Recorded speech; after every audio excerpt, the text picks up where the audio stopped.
விருதுநகர் மாவட்டம் ஸ்ரீவில்லிபுத்தூர் அருகே 17 வயது சிறுமிக்கு தொந்தரவு கொடுத்த தாவேக நிர்வாகி மீது வழக்கு பதியப்பட்டிருக்கிறது. கூடுதல் தகவல்களை தருகிறார் செய்தியாளர் பாலாஜி. இப்ப ஸ்ரீவில்லிபுத்தூர்ல காதலிக்க மறுத்தால் ஆசிட் ஊற்றி கொலை செய்து விடுவதாக மிரட்டிய தாவேக நிர்வாகி மீது போக்சோ வழக்கு பதிவு செய்யப்பட்டிருப்பதாக சொல்லப்படுகிறது. அவர் தலைமறைவாகி இருப்பதாகவும் சொல்லப்படுகிறது. நிலவரம் என்ன?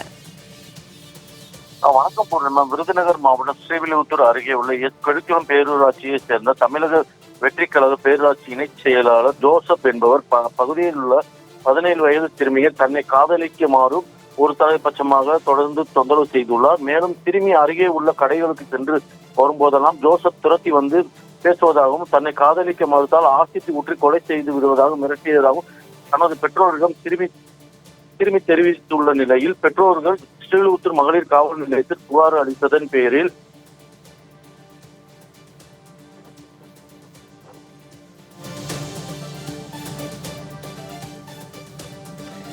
விருதுநகர் ஸ்ரீவில்லிபுத்தூர் பகுதியில் காதலிக்க மறுத்த பெண்ணை ஆசிட் ஊற்றி கொலை செய்வதாக மிரட்டிய தாவேக நிர்வாகி ஜோசப் மீது போக்சோவில் வழக்கு பதிவு செய்யப்பட்டிருக்கிறது. அவர் தலைமறைவாகி இருக்கிறார். இந்த பிரச்சினை குறித்து பாதிக்கப்பட்ட இளம் பெண்ணின் சிறுமியின் பெற்றோர் புகார் அளித்த நிலையில் தற்போது அவர் தேடப்பட்டு வருகிறார். இது குறித்த செய்தியை அண்மை செய்தியாக பார்த்து வருகிறோம். விருதுநகர் மாவட்டம் ஸ்ரீவில்லிபுத்தூர் அருகே 17 வயது சிறுமிக்கு தொந்தரவு கொடுத்த தாவேக நிர்வாகி மீது வழக்கு பதியப்பட்டிருக்கிறது. இது தொடர்பான தகவலை தருகிறார் செய்தியாளர் பாலாஜி.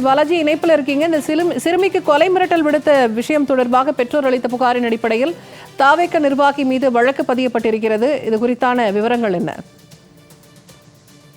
சிறுமியின் பெற்றோர் ஸ்ரீவில்லிபுத்தூர் மகளிர் காவல் நிலையத்தில் புகார் அளித்ததன் அடிப்படையில் காவல்துறையினர் தமிழக வெற்றி கழக நிர்வாகி ஜோசப் மீது போக்சோ வழக்கு பதிவு செய்து அவரை தலைமுறைவாக இருக்கும் ஜோசப்பை தேடி வருகின்றது. மேலும் ஆசிட் ஊற்றி கொலை செய்வதாக மிரட்டியது அப்பகுதியில் உள்ள பொதுமக்களிடம் மிகுந்த பெரும் பரபரப்பை ஏற்படுத்தியுள்ளது.